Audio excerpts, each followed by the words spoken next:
नमस्कार नमस्कार। मेरा नाम है राजीव कुमार बजाज यानी आर के बी और मैं हूं इस वक्त एडवोकेट प्रदीप नाम्बियार जी के साथ। प्रदीप जी नमस्कार। नमस्कार सर, नमस्कार।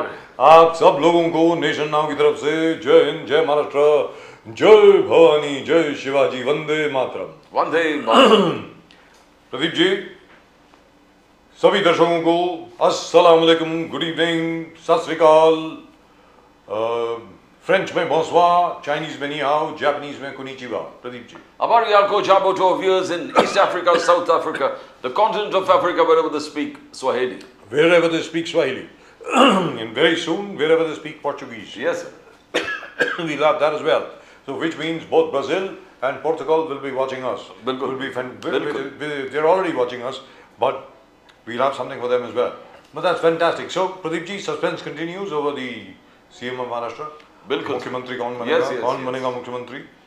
नंबर एक। नंबर दो, जहाँ तक कांग्रेस का सवाल है, Congress finally is taking the EVM matter very very seriously, बहुत सीरियसली ले रही है कांग्रेस। और अभी रामलीला ग्राउंड के ऊपर एक बड़ा जबरदस्त जलसा हुआ जिसमें तकरीबन 1.5 लाख लोग आए ये कहने के लिए कि भाई बैलेट पेपर पर वापस आइए। क्योंकि देखिए साहब, मान लीजिए ईवीएम में कोई प्रॉब्लम नहीं है, मैं मानता हूँ नहीं, लेकिन फिर भी अगर लोगों के दिमाग में शक है तो आप वापस जा सकते हैं बैलेट पेपर पे।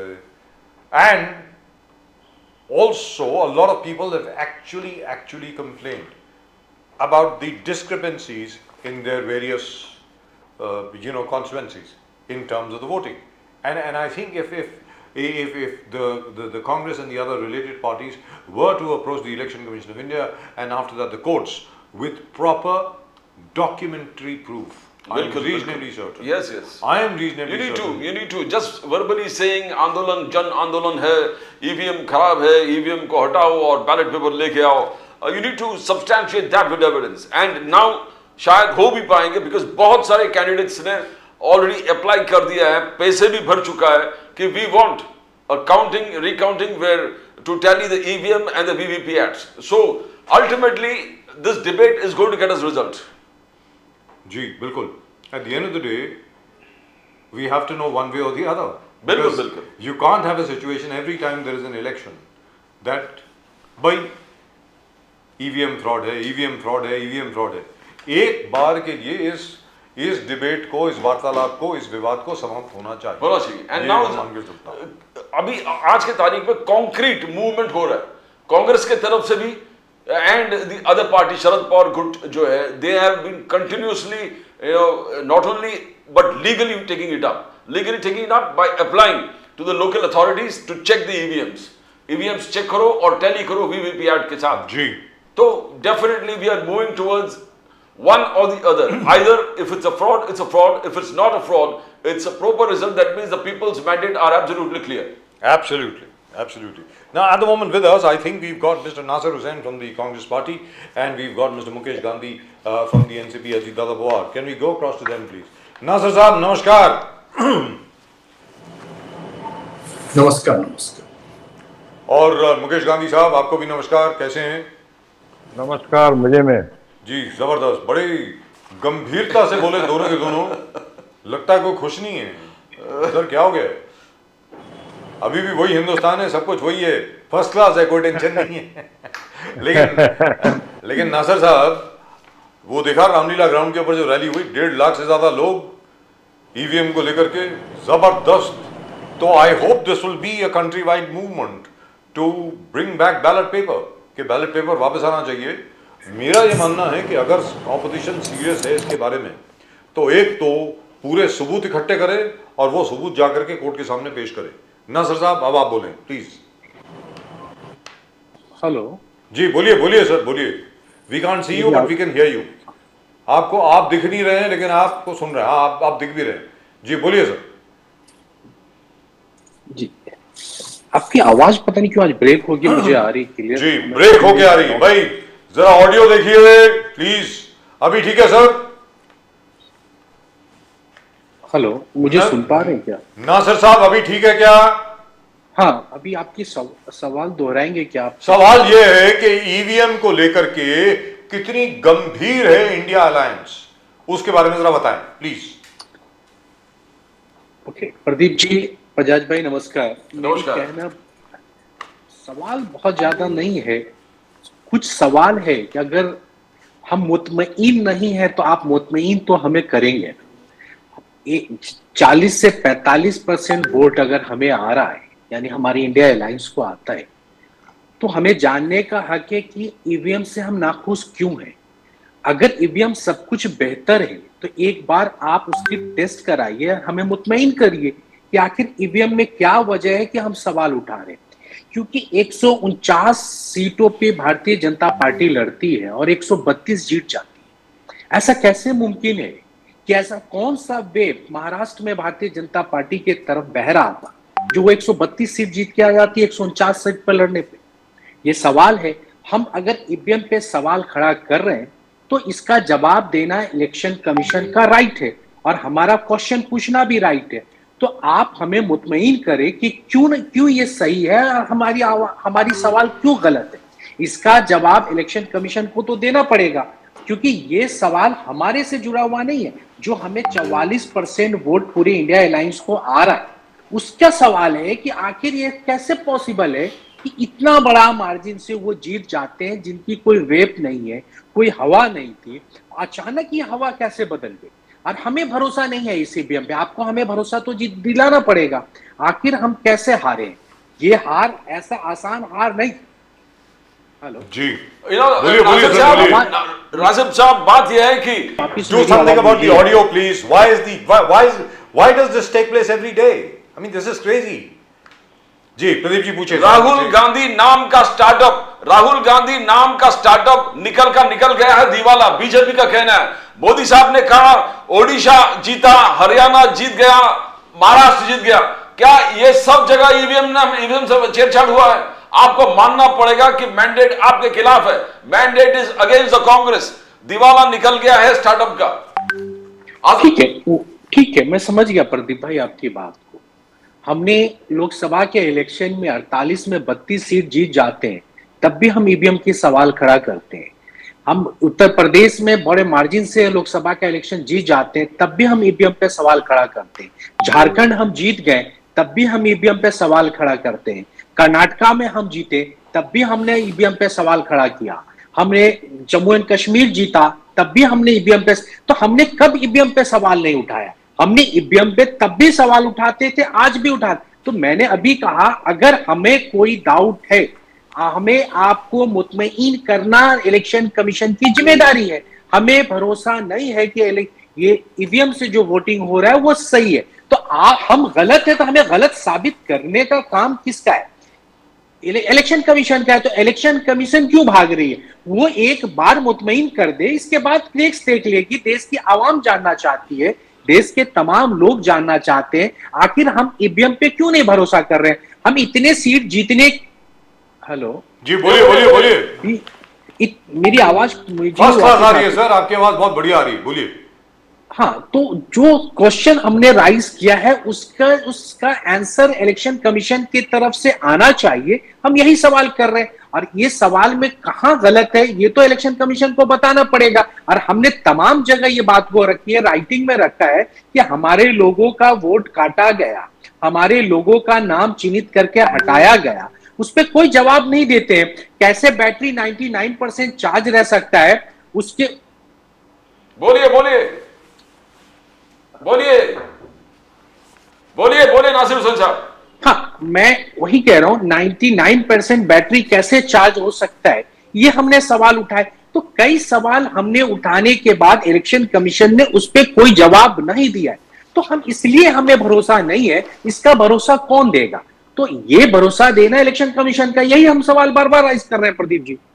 लेकिन बात तो दुरुस्त है, इसमें कोई दो राय नहीं है। इसके पहले कि मैं मुकेश गांधी साहब के पास जाऊं, सबसे बड़ी बात यह है, नासिर साहब आपको आवाज आ रही है ना मेरी? आपकी आवाज आ रही, बीच में पता नहीं क्या ब्रेक आ जाता है। जी, बीच में हमारे इंजीनियरिंग वाले बीच में आ जाते हैं। तो मेरा यह कहना है कि जब 99% चार्ज्ड बैटरी की बात की गई तो राजीव कुमार साहब जो हमारे इलेक्शन कमीशन के जो हेड हैं, उन्होंने उसको मजाक में डाल दिया कि but this is a very valid question कि भाई एक महीने तक, और ये 99% वाली बात कहां आई थी? सबसे पहले हरियाणा में आई, उसके पहले भी आई थी। और हरियाणा में को 25 दिन बच गए थे काउंटिंग में और लास्ट डे ऑफ वोटिंग में। तो ये बात it has to be replied to. मेरा ये कहना है the Congress party is a legitimate party of this country. और उन्होंने एक सवाल पूछा है, उस सवाल का एक्सप्लेनेशन तो होना चाहिए ना भाई, कि 99% कैसे है बैटरी, क्या रिचार्ज की गई, कब रिचार्ज की गई, और अगर रिचार्ज की गई तो क्या ऑपोजिशन के या कैंडिडेट्स के जितने भी रिप्रेजेंटेटिव थे क्या वो वहां प्रेजेंट थे? ये कोई जवाब नहीं आया। नासिर साहब प्लीज। नहीं, हरियाणा से पहले हमने मध्य प्रदेश में भी ये मुद्दा उठाया। जी, उठाया कि बैटरी इतनी कैसे चार्ज हो गई, हरियाणा में उठाया। फिर लोकसभा के इलेक्शन में हमने धरावी में वर्षाताई गायकवाड़ ने भी उठाया था बैटरी का मुद्दा। तो जबकि वर्षा गायकवाड़ जीत के आती तब भी ये मुद्दा उठाती कि ये बैटरी इतना चार्ज कैसे हो सकता है। तो सवाल तो पहले से था, मगर जवाब नहीं दिए, क्योंकि राजीव जी आज के ऐसे हमारे इलेक्शन कमीशन आए हैं जो बेहतरीन शायर है, अच्छी बातें शायरी में कह के चले जाते पर बातों का जवाब नहीं दे पाते। हम क्वेश्चन करते हैं क्या तो वो शायराना अंदाज में बयान कर देते हैं। तो मैं उनसे बेहतर शेर पढ़ सकता हूं और बेहतरीन शेर पढ़ सकता हूं, मगर शायराना बात तब अच्छा लगता है जब आपके बातों में कहने में कुछ दम हो। पर उन्होंने कोई बात की एडमिट नहीं करके सिर्फ शायराना अंदाज में बात को टहला देते हैं, बात को आगे बढ़ा देते हैं। हम सवाल आज भी वही जिंदा करते हैं कि 132 सीट बीजेपी जीत के आती है, लड़ती 149 पे। ऐसा कोई वेब महाराष्ट्र में नहीं चल रहा था। आप बेहतरीन पत्रकार हैं दोनों, आप मुझे लगता है महाराष्ट्र में घूमते भी होंगे, तो आप एक आवाम से पूछते क्या भारतीय जनता पार्टी के फेवर में ऐसी कोई वेव बह रही थी क्या? आप अपने आसपास, अपने बिल्डिंग, अपने सोसाइटी में भी लोगों से पूछेंगे तो कोई नहीं कह सकता। हाँ, ये जरूर कह सकता था कांटे की टक्कर होगी, मुकाबला होगा, चंद सीटों से हम पिछड़ सकते हैं, चंद सीटों से वो आगे जा, ऐसा हो सकता था। मगर 149 सीट पे लड़के 132 आ जाए, ये किसी को मंजूर नहीं है। और कोई भी राजनीतिक पंडित से लेके कोई भविष्यवाणी कर ही नहीं पाया, सबकी धड़ी रह गई। पर ये कौन सा वेब है? तो हमने ये सवाल अगर ऑथेंटिक रीजन से उठाया है, इलेक्शन कमीशन के पास उठाया है, अब उनका काम है हमें मुतमईन करे, हमें यकीन दिलाए कि ये सही या गलत। अगर हम गलत है तो हमें गलत साबित करे, देश की आवाम देख लेगी कि हम गलत है। अगर इलेक्शन कमीशन के पास कुछ छिपाने को नहीं है तो उन्हें दिखाने के लिए सब कुछ होना चाहिए, पर वो आज दिखाने से भाग रही है। यही सवाल कांग्रेस पार्टी उठा रही है, हमारे तमाम नेता उठा रहे हैं, राहुल गांधी उठा रहे हैं, हमारे राष्ट्रीय अध्यक्ष उठा, हम तमाम मुद्दों पे उठा रही है। और हमारे इंडिया अलायंस के लगभग तमाम पार्टनर भी उठा रहे हैं कि हमें इस आपके ईवीएम पे भरोसा नहीं, हमें भरोसा दिखाइए कैसे आपका ईवीएम सही काम कर रहा है। ये भरोसा दिलाना किसका काम है? इलेक्शन कमीशन का। और वो इससे पल्ला छोड़ा के सिर्फ शायराना अंदाज में बात कह के आगे बढ़ जाती है। तो हम इस पे एतबार नहीं करते हैं। तुमने धोखा दिया हमें एतबार करके, हम क्यों यकीन करते? तुमने अंधेरे में जो चराग जलाई उसकी कोई रोशनी ना आई, तो हम क्यों तुम पे एतबार करते? अब मुतमईन करना तुम्हारा काम है। जी राइट। मुकेश गांधी साहब, मुकेश गांधी साहब, Bharatiya Janata party wins 132 out of 149 in the absence of any wave. चलिए, हो सकता है, हो भी सकता है, ऐसी कोई बात नहीं है।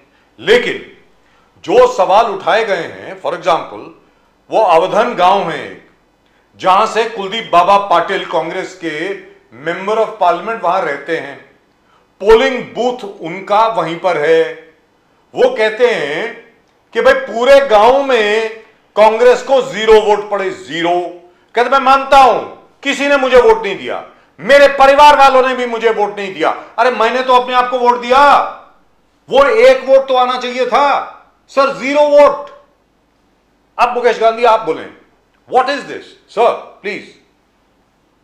सर, कांग्रेस की जिस तरह से बुरी हार हुई और पूरी इंडी गवर्नमेंट के, इंडी अलायंस के जितने भी लोग थे, आवाज आ रही है मेरी? आ रही है सर, फर्स्ट क्लास आ रही है। आपकी आवाज हमेशा आती है, पता नहीं क्या चक्कर क्या है, मुझे मालूम नहीं है। आपके ऑडियो में कभी कोई प्रॉब्लम नहीं होती है। नहीं, बस ओके, थैंक यू।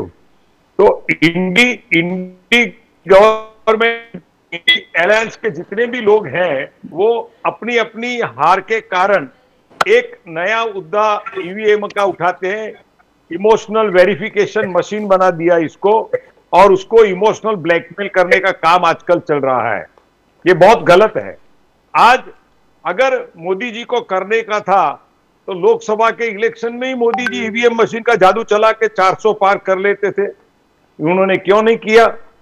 उन्होंने निष्पक्ष न्यायिक इलेक्शन करवाया है हिंदुस्तान में, और हमारे इलेक्शन कमिश्नर के सामने और सुप्रीम कोर्ट के सामने हर मुद्दे के ऊपर कांग्रेस एक झूठी बयानबाजी करती है और एक झूठा नरेशन खड़ा करती है।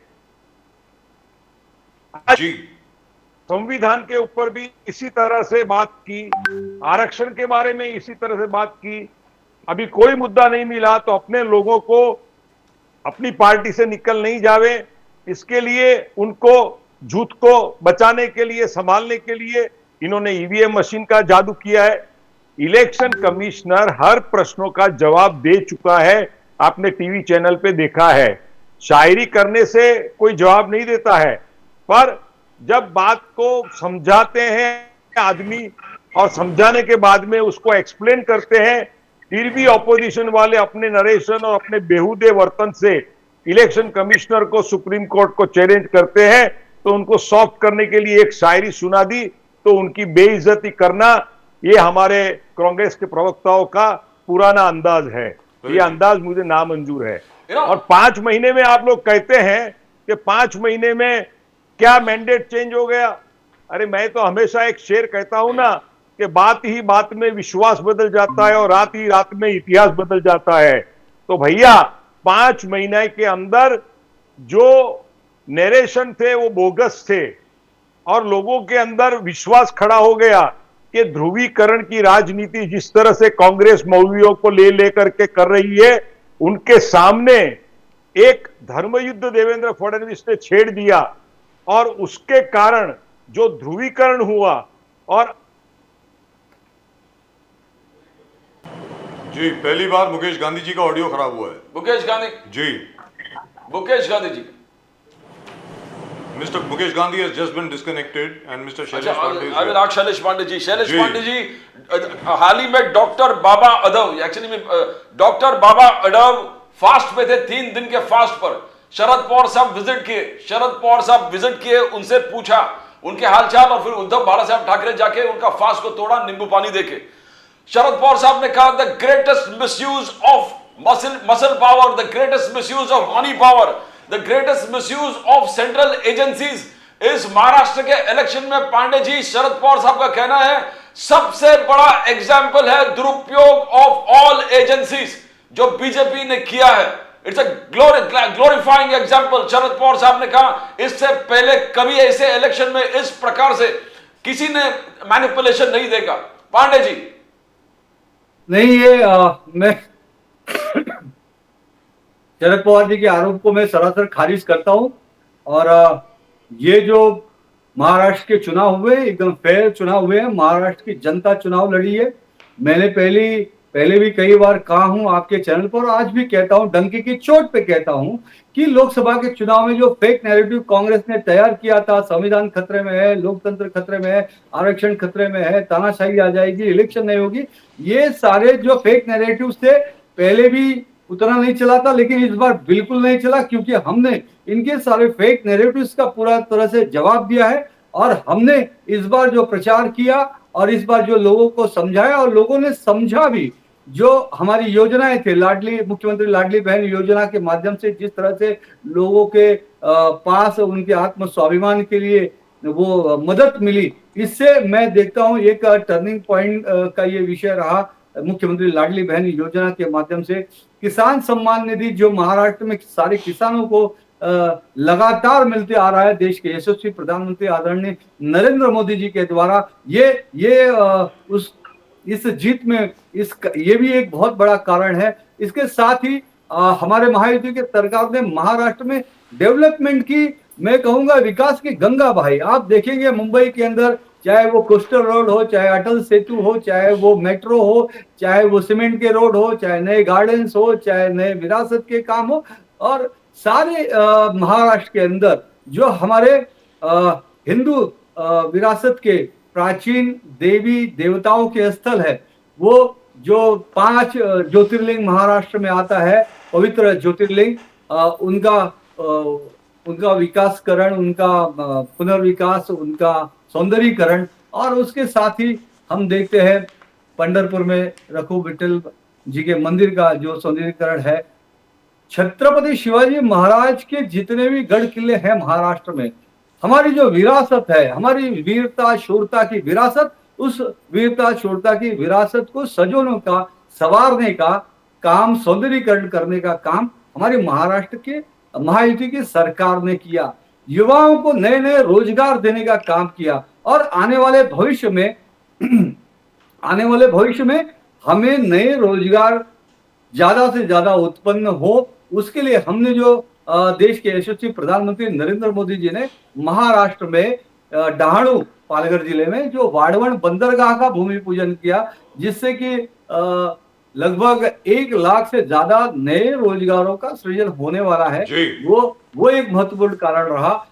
अमरावती वस्त्रोद्योग जो पार्क लगाया वो एक बड़ा कारण रहा। और ये तो मैं 2 बड़ी बातें बता रहा हूँ, इसके साथ ही महाराष्ट्र के हर जिले में उद्योग, रोजगार, स्वयं रोजगार, व्यवसाय ये ज्यादा से ज्यादा बढ़े, इस मामले में हमारी सरकार ने जबरदस्त ढंग से काम किया। और फॉरेन इन्वेस्टमेंट, राजीव जी, फॉरेन इन्वेस्टमेंट के मामले में महाराष्ट्र महाविकास आघाड़ी की जब सरकार थी तो ये 3-4 नंबर पे चली गई थी, लेकिन हमारी महायुति की सरकार ने महाराष्ट्र को 1 नंबर बनाया फॉरेन इन्वेस्टमेंट के लिए। और हमारा जो संकल्प है, आदरणीय देश के यशस्वी प्रधानमंत्री नरेंद्र मोदी जी का संकल्प है 2047 तक भारत को संपूर्ण विकसित राष्ट्र बनाना, और उसके लिए महाराष्ट्र का विकास बहुत जरूरी है। हमने महाराष्ट्र का विकास किया और विकास हिंदुत्व के मुद्दे पर यह जीत महायुति की महाप्रचंड जीत महाराष्ट्र की जनता ने दिया।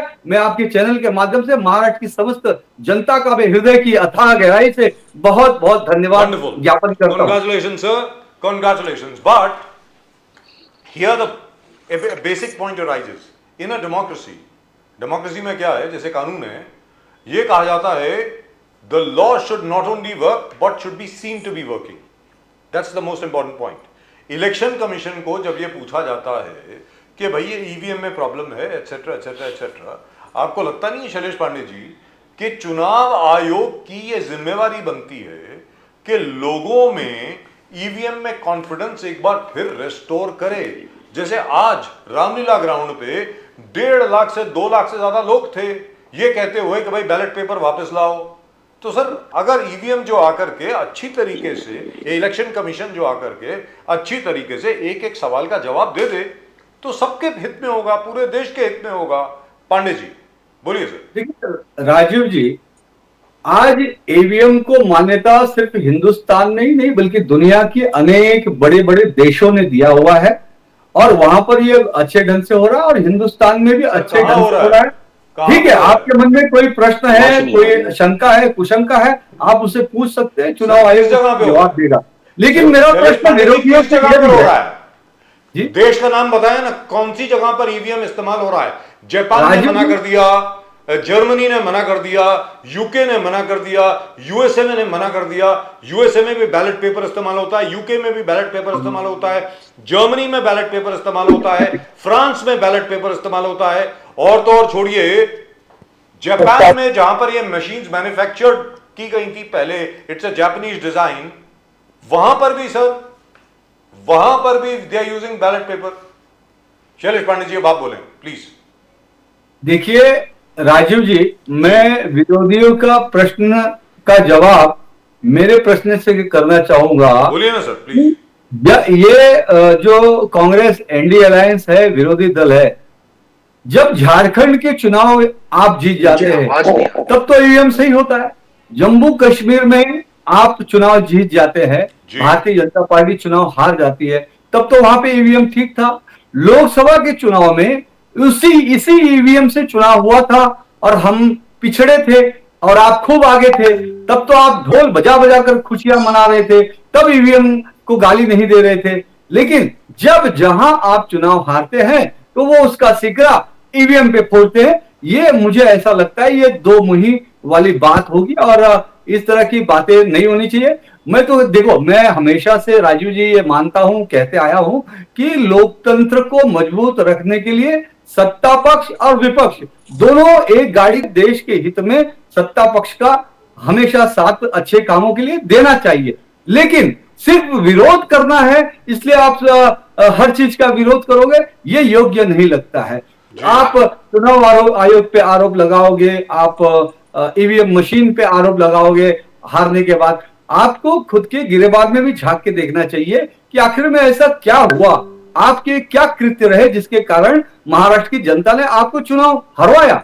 तो मैं बताना चाहूंगा पूरे देश के अंदर जिस प्रकार से एनडीए अलायंस ने, कांग्रेस ने हिंदू धर्म, सनातन धर्म पर प्रहार किया, उस पर जबरदस्त उसका विरोध किया, मुझे सबसे बड़ा कारण ये लगता है विकास को अवरुद्ध करने का काम किया, वो लगता है। आप देखेंगे देश के अंदर डीएमके पार्टी ने हिंदू धर्म, सनातन धर्म को डेंगू और मलेरिया कहा था, इसका समूल नष्ट हो जाना चाहिए। मुझे बताइए Congress party, DMK, NDA alliance क्या सनातन हिंदू धर्म का समूल नष्ट जो करने की बात करती है, उसके बाद क्या बहुसंख्यक समाज इनको वोट देगा? क्या नहीं देगा। वो बहुसंख्यक समाज के भावनाओं को ठेस पहुंचाता है। आज जिस प्रकार से कांग्रेस पार्टी ने भगवान श्री रामचंद्र जी के जब मंदिर में जब आंदोलन शुरू था, उस भगवान श्री राम जी के जन्म को, श्री रामचंद्र जी के अस्तित्व को, हमारे आराध्य देव के अस्तित्व को सुप्रीम कोर्ट में जाकर हलफनामा दायर किया और उसका विरोध किया, राम के अस्तित्व का विरोध किया। तो भगवान राम का अस्तित्व का विरोध करना क्या हिंदुस्तान के सनातनियों को, हिंदुओं को ये गवारा होगा? क्या नहीं होगा। तो ये सारे आज जो हिंदू समाज, हिंदू धर्म, सनातन धर्म का कांग्रेस और एनडीए अलायंस विरोध करते आ रही है। आज भगवा आतंकवाद शब्द जो कर रही है,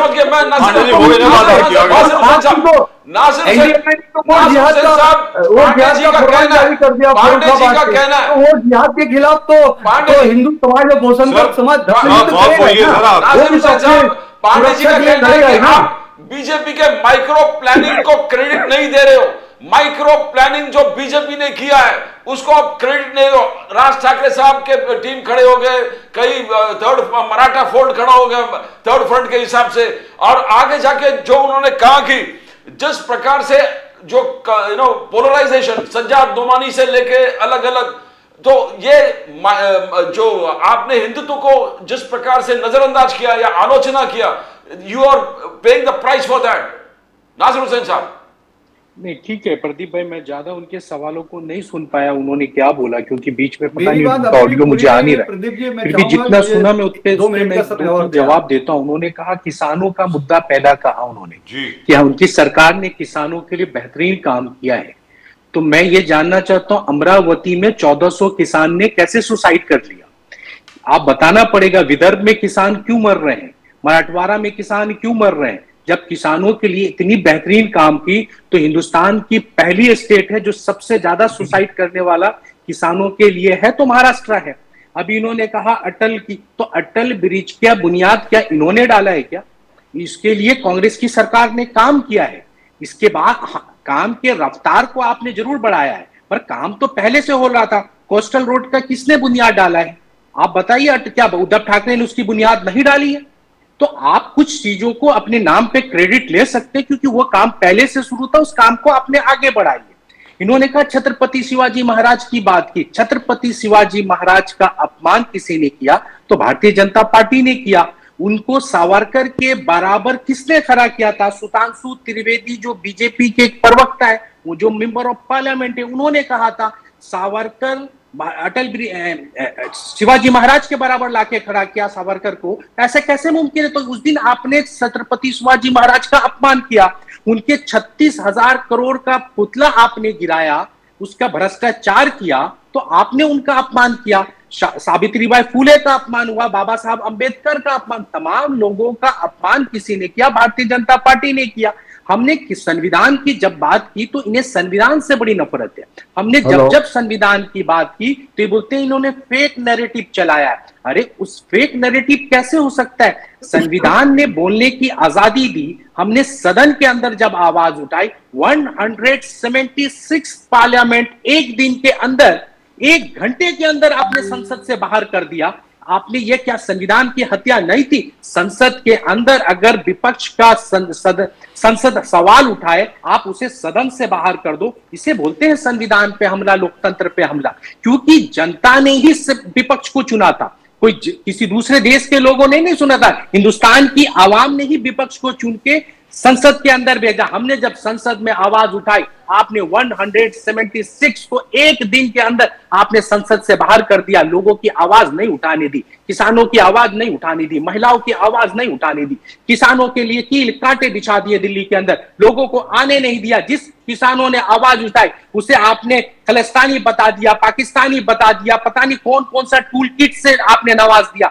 हमने कहा संसद के अंदर अगर चुने हुए प्रतिनिधि अपनी आवाज इनकी उठा रहे थे, आपने उनकी आवाज बुझा, तो कैसे नैरेटिव है?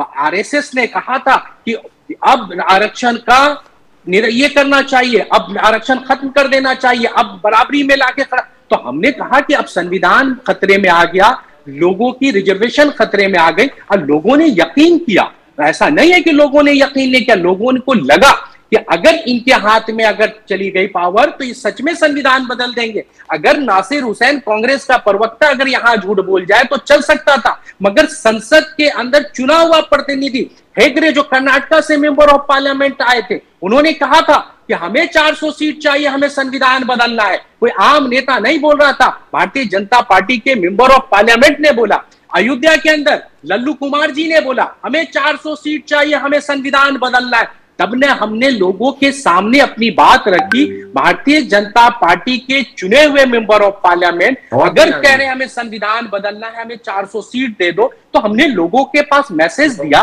तो वो गलत नैरेटिव नहीं था, लोगों ने भरोसा किया, तभी तो आपको 340 पे रोका। अगर आपको 360 340 पे नहीं, 240 बोल रहा हूं सर, 240 पे आपको रोगा। 362 सीट अगर आपको आ जाता तो आप चल करना शुरू कर देते, आप बदलना शुरू कर देते, क्योंकि आज हैंडीकैप गवर्नमेंट है, इनके पास वो ताकत नहीं है जो संविधान में अब छेड़छाड़ कर सके। इन्हें ब्रेक मार दिया। 300 अब कुछ भी चेंज करने के लिए 362 एबव सीट चाहिए, अभी नहीं है इनके पास वो ताकत कि ये पूरी मेजोरिटी पूरी सीट मिला के 298 सीट के आसपास है। तो अब ये संविधान के अंदर तो सेफ हो गया, संविधान को ये छेड़छाड़ नहीं कर सकते। तो आप किसानों के मुद्दों पे कुछ काम नहीं किया है, तो इसलिए कहता हूं महाराष्ट्र के अंदर लोगों ने सर, इसके बावजूद 232 सीट लेकर के आ गए sir. Amazing, what a performance. Sir अभी मैंने कहा 149 पे अगर भारतीय जनता लड़ती है और 132 सीट जीत के आ सकती है, ऐसा कौन सा वेब ओवर 90%? नहीं, ऐसा कौन सा वेब सर, ऐसी कौन सी वेब महाराष्ट्र में थी सर, मैं ये जानना चाह रहा हूं। अच्छा चलिए मैं इनका जवाब देना चाहूंगा। सही है, सब कुछ सही है, कांग्रेस पार्टी गलत है, अलायंस गलत है, इंडिया अलायंस के तमाम नेता गलत है। अरे आप हमारे गलत को सही कैसे करोगे? कौन इसका जवाब देगा? इलेक्शन कमीशन ऑफ इंडिया ही जवाब देगा। इलेक्शन कमीशन ऑफ इंडिया एक बार हमें इस पे लेकर आए, हमें भरोसा दिखाए कि ये गलत नहीं है। हमारे गलत को सही करने का काम election of commission of India का है। अगर हम संविधानिक संस्था से सवाल पूछते हैं तो उसका जवाब भी संवैधानिक संस्था से चाहिए। भारतीय जनता, सुन लीजिए ना सर, प्रदीप भाई बीच में मत रोकिए। भारतीय जनता पार्टी संवैधानिक संस्था नहीं है जो उसके बात के लिए मुझे ब्रेक लगा सकती है। हमने लिखित में इलेक्शन कमीशन ऑफ इंडिया से सवाल पूछा है, तो भारतीय जनता पार्टी क्यों इलेक्शन कमीशन ऑफ इंडिया की प्रवक्ता बनना चाह रही है, मैं ये पूछना चाहता हूं। इलेक्शन कमीशन की प्रवक्ता भारतीय जनता पार्टी नहीं हो सकती है ना। इलेक्शन कमीशन की प्रवक्ता इलेक्शन कमीशन बताएगा कि हम गलत है, हमें गलत साबित करने की जिम्मेदारी किसी को है तो इलेक्शन कमीशन ऑफ इंडिया की है, ना कि भारतीय जनता पार्टी की है। ये सवाल बार बार उठा रहा हूं। अगर हमारी सवाल गलत है तो आप गलत साबित करो, नहीं तो आप गलत हो। हिंदुस्तान के लोग सुनेंगे कि इलेक्शन कमीशन गलत है। हम ये सवाल उठा रहे हैं, पांडे जी उठा रहे हैं। पांडे जी आपने सुना, आपने सैयद नासिर हुसैन साहब का सुना, जो एलिगेशंस नासिर हुसैन साहब की है कि आप जो दबाना चाहते हो, जो लोकतंत्र का आवाज है कांग्रेस जो उठा रहा है। बोलिए पांडे जी। देखिए प्रदीप जी और राजीव जी मैं इनकी सारी बातें नहीं सुन पाया, लेकिन बहुत लंबी तकरीर की हमारे मित्र ने। मैं जो बातें सुन पाया मैं उसकी बात का जवाब मैं देना चाहूंगा। इन्होंने बार बार वही कहा कि फेक नैरेटिव चलाया, और फेक नैरेटिव हम कहते हैं, ये बोलते हैं फेक नैरेटिव नहीं है, वो सही है। अब आरक्षण की ये बात करते हैं संविधान की। तो देखिए कांग्रेस पार्टी का इतिहास रहा है, संविधान के साथ 110 बार अमेंडमेंट करने का काम इन्होंने किया। कांग्रेस के मूल ढांचे में बदलाव करने का काम कांग्रेस ने किया, और संविधान में कितनी बार बदलाव किया, सारी चीजें कांग्रेस ने किया। रही बात आरक्षण की, पंडित जवाहरलाल नेहरू से लेके आदरणीय इंदिरा गांधी जी, राजीव गांधी जी, और अब तो लंदन में बैठ के राहुल गांधी जी भी ये कह रहे हैं कि स्थिति परिस्थिति के अनुसार हम आरक्षण में बदलाव करेंगे, आरक्षण खत्म करेंगे। तो ये सारी बातें तो आप कह रहे हो, संविधान के खिलाफ आपने काम किया, आरक्षण के खिलाफ आप बात कर रहे हैं। हम तो सदैव से डॉक्टर बाबा साहब अम्बेडकर के संविधान का संरक्षण करने का काम कर रहे हैं। हम तो आरक्षण, चाहे हमारा जो पिछड़ा समाज है, SC SC OBC समाज है, इसको आरक्षण देने का, उसको संरक्षण देने का काम हम कर रहे हैं। उल्टा आपकी जहां जहां सरकारें रही, आंध्रा में हो, कर्नाटक में हो, आपने संविधान से ऊपर उठकर संविधान के खिलाफ जाकर, जबकि संविधान ये कहता है कि धर्म के आधार पे किसी प्रकार का कोई भी आरक्षण नहीं दिया जा सकता, फिर भी आपने आरक्षण दिया, और हम तो उसके खिलाफ की बात करते। हम तो देश के बहुसंख्यक समाज, schedule caste, schedule tribe, OBC, इनका संरक्षण करने के लिए हम हमेशा काम किए हैं, काम करेंगे, करते रहेंगे, इसमें कोई रोक नहीं सकता। कांग्रेस आज उल्टा चोर कोतवाल को डांटे, ऐसी परिस्थिति हो गई है। लेकिन मैं ये कहूंगा कि आप, जनता ने महाराष्ट्र के जो रिजल्ट दिया है, इससे कुछ सीख लेना चाहिए कि बार बार एक ही बात नहीं बोलना चाहिए, झूठ नहीं बोलना चाहिए, क्योंकि अब फेक न्यूज़ नहीं चलेगा, झूठ नहीं चलेगा, अब सच्चाई पे काम करना पड़ेगा, आपको सच के साथ काम करना पड़ेगा, और सच का विजय होता है। आप चुनाव आयोग को दोषी देंगे, आप नहीं चलेगा। आपको प्रैक्टिकली आप जनता का मूड क्या है, जनता के मूड को समझते हुए जनता के लिए काम करना पड़ेगा। जनता विकास चाहती है, बहुसंख्यक समाज उनका संरक्षण, सुरक्षा चाहता है। और आज देश के अंदर इन्होंने इस चुनाव के अंदर जिस प्रकार से उलेमा काउंसिल ने घोषणा पत्र जाहिर किया और एनडी अलायंस ने मुझे जवाब देने दिया, उसमें क्या कहा कि RSS पे बैन लगाएंगे, जो लोग जेल के अंदर है उनको बाहर निकालेंगे, और हिंदू विरोधी गतिविधियां करने का घोषणा पत्र को इन्होंने साथ दिया। इसलिए महाराष्ट्र की जनता इनके खिलाफ गई। नुमानी ने क्या कहा, ये सारी बातें करेंगे, समाज कैसे इनका साथ देंगे। मुकेश गांधी जी को अलाउ नासिर साहब टू स्पीक। नासिर साहब 1 minute to you, 1 minute please. अभी जी पांडे जी ने बात कही कि धर्म के आधार पे हमने रिजर्वेशन की बात करी। कर्नाटका में हमने कौन सी रिजर्वेशन धर्म के नाम पे दी है, आपके चैनल को भी बताना चाहिए। जो भी रिजर्वेशन चल रहा है वो भारतीय जनता पार्टी ने जो रिजर्वेशन दिया है वही रिजर्वेशन वहां कंटिन्यू है। बताइए ना, आंध्रा में दिया नहीं, अभी आपने कर्नाटका एक एग्जांपल दिया, इसलिए मैं कर्नाटका में जो भारतीय जनता पार्टी ने रिजर्वेशन दिया है वही रिजर्वेशन आज भी वहां कंटिन्यू है। कोई भी रिजर्वेशन धर्म के नाम पे है ही नहीं। जो मुसलमानों को रिजर्वेशन गुजरात में OBC के नाते मिल रहा है वो तमाम राज्यों में मिल रहा है। वो गुजरात में भारतीय कांग्रेस की सरकार कई वर्षों से नहीं है, वहां पे मुसलमानों को कौन रिजर्वेशन दे रहा है? आपकी सरकार दे रही है। तो आप, मैं आपसे एक बात पूछना चाहूंगा। पांडे भाई पूछिए ना। पांडे भाई 1 मिनट, आपने कई बातें उछाल दी कि कांग्रेस संविधान की गलत अमेंडमेंट करना, संविधान बदलना नहीं हो सकता है। संविधान अपने हिसाब से संशोधन हो सकता है, वह आपकी सरकार ने भी किया है, आने वाली सरकार भी करेगी। जब जरूरत देश के हिसाब से होगा संशोधन होगा, बस संविधान नहीं बदल सकता है। आपके लोगों ने कहा था हमें संविधान बदलना है, ये नैरेटिव था, इसकी बात हमने की थी पांडे जी, हमने नहीं कहा था। और आप कहते हैं हमने लड़ाई लड़ी है आजादी की, तो हमने बरसों लड़ी, हमारे लोगों ने शहादतें दी है, जाने दी है, जेल के सलाखों में रहे। तो पंडित नेहरू के बारे में आप बोलते हैं, पंडित नेहरू ने अपनी जान माल सब निछावर की है इस देश को, आप उनका इतिहास देख लीजिए। तो आप ऐसा नहीं कह सकते कि पंडित नेहरू के परिवार ने इस देश के लिए कुछ नहीं किया है। उनके परिवार के लोगों ने जाने निछावर की है इस देश में, धन हो, दौलत, जायदाद।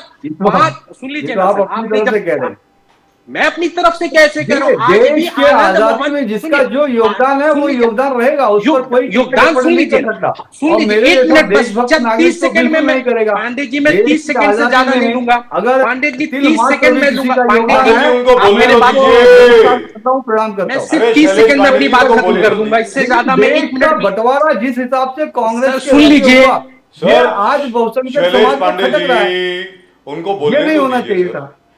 He is on his last 10 seconds.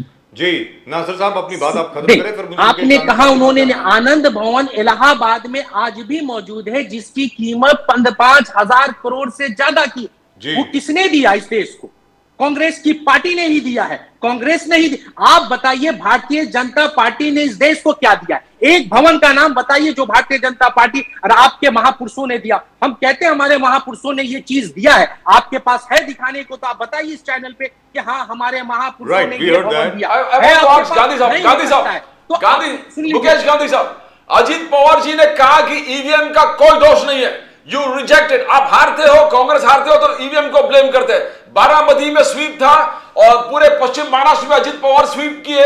उन्होंने कहा कि कांग्रेस के मिस इन्फॉर्मेशन कि लोकतंत्र खतरे में है, कांग्रेस के पंचसूत्री को रिजेक्ट कर दिया है, कांग्रेस के जो जाति जनगणना को रिजेक्ट कर दिया है, कांग्रेस के 50% कैप को हटाएंगे। तो कांग्रेस के मिस इन्फॉर्मेशन को रिजेक्ट कर दिया अजीत पवार जी ने कहा। बोलिए गांधी साहब। देखिए, अजीत पवार जी ने जो भी कहा है वो बहुत सच कहा है। आज हमारे हिंदुस्तान का, उसमें भी ये महाराष्ट्र का जो इलेक्शन हुआ, वो इलेक्शन ने एक इतिहास में एक नया परिवर्तन लाया है और हिंदुस्तान में एक नया मोड़ खड़ा किया है।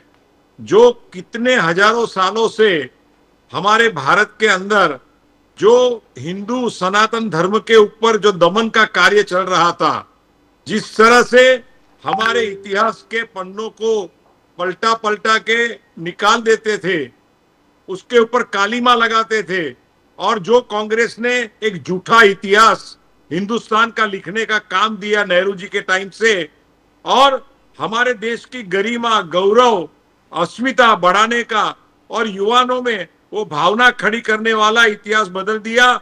औरंगजेब अकबर को महान किया, पर प्रताप और शिवाजी महाराज को अलग अलग उनकी मुश्किलें और उनकी तकलीफों को गुनाह बता दिया। इस तरह से इतना इतिहास को इन्होंने बिगाड़ा है। और आज जब हमारे देश का इतिहास एक गौरवान्वित हो रहा है, एक नए मोड़ पे आगे लोगों को, युवा पीढ़ी को मिल रहा है, और मोदी जी ने जिस तरह से भारत में नवनिर्माण का कार्य किया है, कांग्रेस ने एक दो भवन बनाए होंगे, पर जिस तरह से आज हमारी बॉर्डरों के ऊपर जो सुरक्षा की व्यवस्था की है, आज पाकिस्तान और चाइना जिस तरह से हिंदुस्तान से घबरा रहे हैं, और जो इंफ्रास्ट्रक्चर का कार्य आज जो हमारे मोदी गवर्नमेंट ने, मोदी सरकार ने जो किया है, वो कार्य कभी भी 60 साल में कांग्रेस कर नहीं पाई है। कांग्रेस सिर्फ बातें करती है, लोगों को झगड़वाती है, और जब हार जाती है तब ईवीएम का नाम लेती है, संविधान का नाम लेती है, कम्युनल डिसहार्मनी करने का काम शुरू करती है। तो इससे देश में बंटवारा होने की संभावना है। पर मैं तो यही कहूंगा कि अजीत पवार जी ने जिस तरह से बैलेंस होकर के, देखो कांग्रेस की जो न्यूट्रल, जो सेक्युलरिज्म की जो पॉलिसी थी, वो पॉलिसी को लेकर के अजीत पवार जी ने इलेक्शन लड़ा है। हमारी पार्टी ने मुस्लिमों को 10% सीट भी दी। हमने कभी मुसलमानों के सामने खिलाफ कोई स्टेटमेंट नहीं दिए, और हमने हमेशा मुसलमानों को एक अपने भाईचारा का दर्जा भी दिया है। पर साथ में सिद्धिविनायक मंदिर में पूजा करके भी अजीत पवार जी ने हमारे इलेक्शन का श्री गणेश किया था, और सिद्धिविनायक जी ने इनको निर्विघ्न कर करके हमारी 41 सीट अजीत पवार गढ़ की आ सकी, क्योंकि हमारी श्रद्धा सनातन में है। हमारी श्रद्धा, क्या बात है सर, वंडरफुल। ये तो आप हर बार बोलते हैं मुकेश गांधी साहब, लेकिन अभी अहम सवाल एक और है। मुकेश गांधी साहब, आपसे सवाल है ये, और मैं जान करके आपसे सवाल पूछ रहा हूं, क्योंकि हर बार मैं ये बात कहता हूं कि मुकेश गांधी साहब भले ही अजीत दादा पवार गुट के हों, कांग्रेस से उनके आजकल विचारधारा मिलते नहीं है, एक जमाने में बहुत मिला करते थे, आजकल नहीं मिलते हैं, लेकिन ज्यादातर आप न्यूट्रल रहते हैं और देशभक्ति की बात करते हैं। मैं आपसे पूछ रहा हूं सर, मुकेश गांधी साहब, हाँ बोलिए सर। अगला मुख्यमंत्री कौन? सर, चुनाव के रिजल्ट आए हुए कितने दिन हो गए? Who is the next chief minister according to you? अंदर की खबर क्या है, बताइए ना सर प्लीज। सर, अंदर की खबर नहीं है, पूरी जाहिर बात है। 5 तारीख को देवेंद्र फडणवीस जी की शपथ विधि होगी, और साथ में Ajit Pawar ji I am so happy. और शिंदे जी डेप्यूटी चीफ मिनिस्टर होंगे। क्या बात है sir. If Mr. 100% Fadnavis is coming back, I am very happy. He is a very dear friend of ours. और बहुत जबरदस्त आदमी है, बहुत बढ़िया काम करते हैं, उसमें कोई दो राय नहीं है। और अगर फडणवीस साहब को तीसरी बार मुख्यमंत्री पद की शपथ ग्रहण करने का मौका मिल रहा है और दूसरी बार बतौर मुख्यमंत्री बनने का मौका मिल रहा है, तो बहुत जबरदस्त काम होगा। शैलेश पांडे साहब, can you verify that? Shailesh Pandey साहब, आपकी तरफ से आधिकारिक तौर पर क्या इसकी पुष्टि हो सकती है? जी देखिए, मंगलवार को हमारी बैठक है और जो भारतीय जनता पार्टी एक लोकतांत्रिक पार्टी है, वहाँ संविधान के आधार पे काम होते हैं और संविधान के आधार पर जो हमारा पार्लियामेंट्री बोर्ड है, पार्लियामेंट्री बोर्ड तय करेगा। उसके बाद हमारे गठनेता का चयन होगा। गठनेता के चयन के बाद फिर सारी चीजें घोषित की जाएगी और जो भी होगा वो तीनों पार्टी, शिवसेना, भारतीय जनता पार्टी, राष्ट्रवादी कांग्रेस पार्टी, तीनों पार्टी के सर्वोच्च नेता एक साथ बैठ के, ये तो आधिकारिक बात हो गई। अब व्यक्तिगत तौर पे भी कुछ बता दो ना सर। सर मैं पार्टी का अधिकृत प्रवक्ता हूं, तो इसलिए मैं व्यक्तिगत। बट सबका आलोचना है पांडे जी, कांग्रेस का आलोचना है, यूबीटी उद्धव बाला साहब ठाकरे जी का आलोचना है, शरद पवार जी का आलोचना है कि इतने मेजोरिटी के आने के बाद इतने लेट हो रहा है, तो बहुत बड़ा प्रश्न चिन्ह लग रहा है आपके कंडक्ट पर। क्या आपको खुद शक हो रहा है कि ये पूरे इतना बड़ा जीत कैसे हासिल हो गया? तो गड़बड़ है, कुछ गड़बड़ है, सबका कहना है। उद्धव बाला साहब ठाकरे जी का कहना है गड़बड़ है, शरद पवार साहब का कहना है गड़बड़ है, राहुल गांधी जी के खड़गे साहब का कहना है गड़बड़ है, ईवीएम में गड़बड़ है, इसलिए डर रहे इसलिए डिले हो रहा है। पांडे जी, ये डर विरोधी पार्टियों का है कि इतनी बड़ी मेजॉरिटी से जो महायुति की सरकार बनी है, आज 232 सीटें आज जो महायुति को मिली है, प्रचंड जीत। महाराष्ट्र की जनता ने भरोसा दिखाया आदरणीय नरेंद्र मोदी जी के नेतृत्व में, आदरणीय एकनाथ शिंदे जी के नेतृत्व में, आदरणीय देवेंद्र फडणवीस जी के नेतृत्व में, आदरणीय अजित पवार जी के नेतृत्व में। और इतनी प्रचंड जीत से ये डर विरोधियों का है। हम क्यों डरेंगे? हम तो शिंदे साहब पोल खोल देंगे, खुशी मना रहे हैं। एकनाथ शिंदे जी को आपने होम मिनिस्ट्री नहीं दिया। कांग्रेस का कहना है कि एकनाथ शिंदे जी पोल खोल देंगे एकनाथ शिंदे जी, अगर होम मिनिस्ट्री उनको नहीं दिया।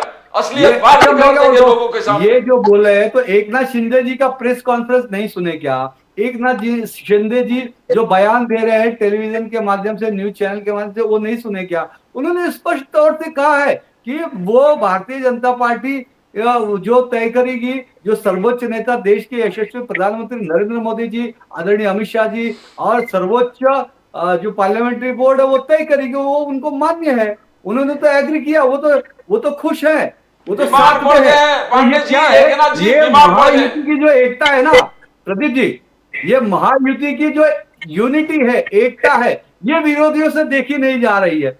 और दूसरी बात क्या है, इस बार आंकड़े ऐसे आए हैं कि विरोधियों को कहीं चांस नहीं है कि किसी को भगा ले जाए। अब संजय राउत को चांस नहीं मिलेगा कि भाई वो किसी उद्धव ठाकरे जी को ले जाकर शरद पवार जी के गोद में बिठा देंगे। अब ऐसा मौका तो विरोधियों के पास है नहीं ना। तो शैलेश पांडे जी, एक छोटा सवाल जी, देवेंद्र जी, अजित पवार जी, ये तीनों एक भाई की तरह 235 हैं आपकी, महाराष्ट्र के विकास के लिए एकजुट है।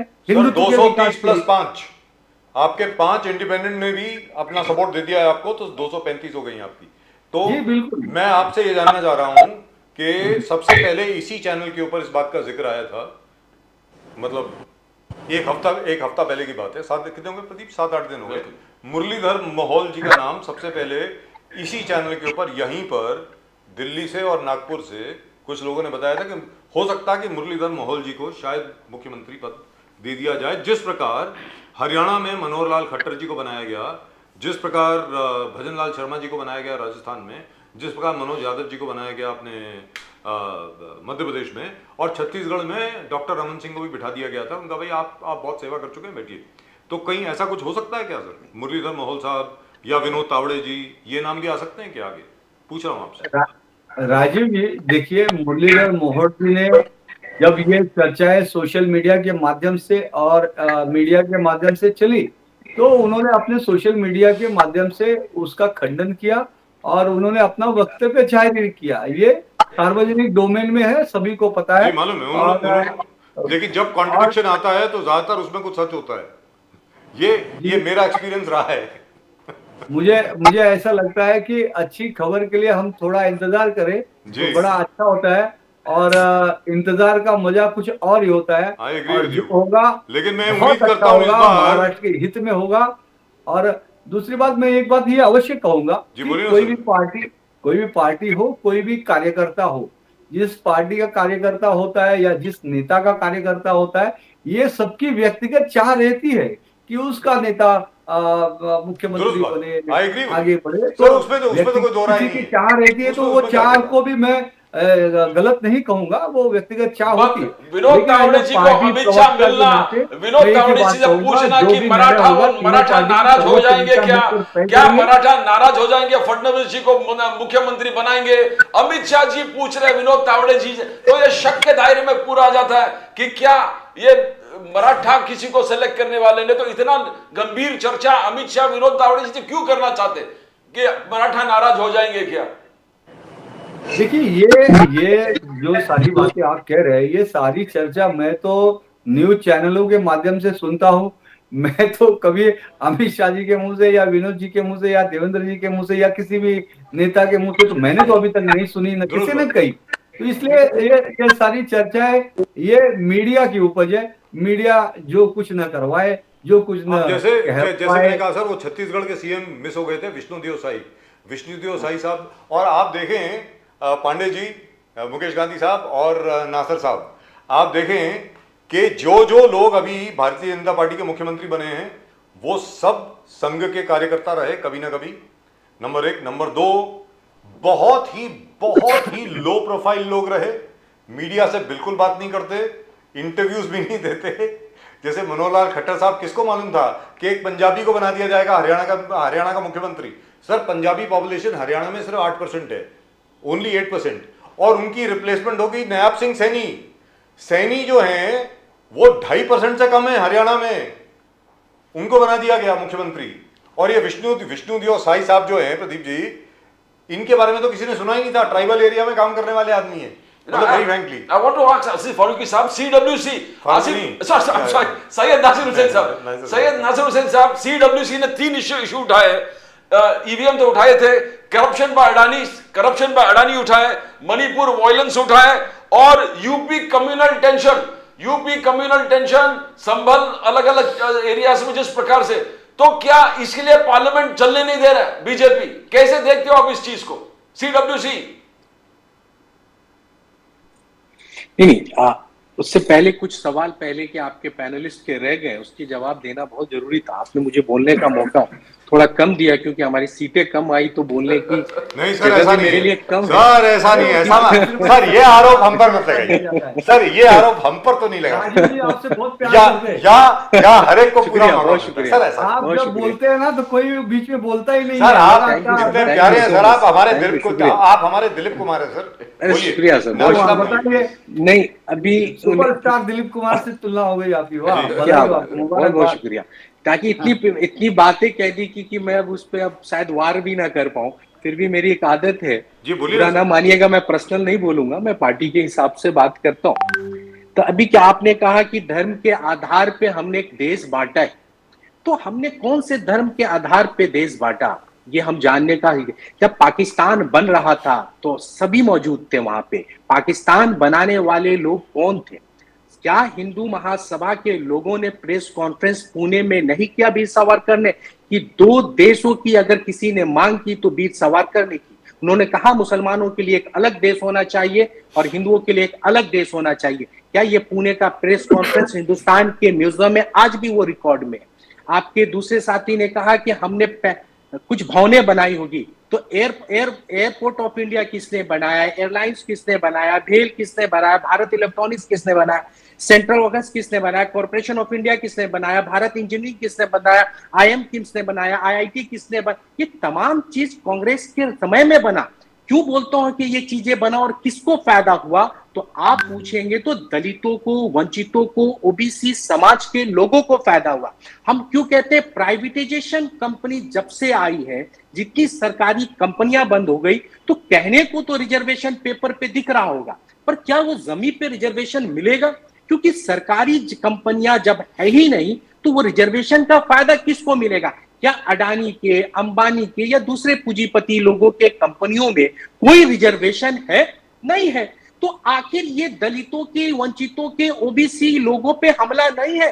बैक से आप देखेंगे बिहाइंड ऑफ कर्टन ये हमला ही है, क्योंकि उनको कोई रिजर्वेशन का फायदा नहीं मिलने वाला है, क्योंकि जॉब क्रिएट नहीं हो रहा है। आज जीडीपी हमारा 5.4 पे आ गया।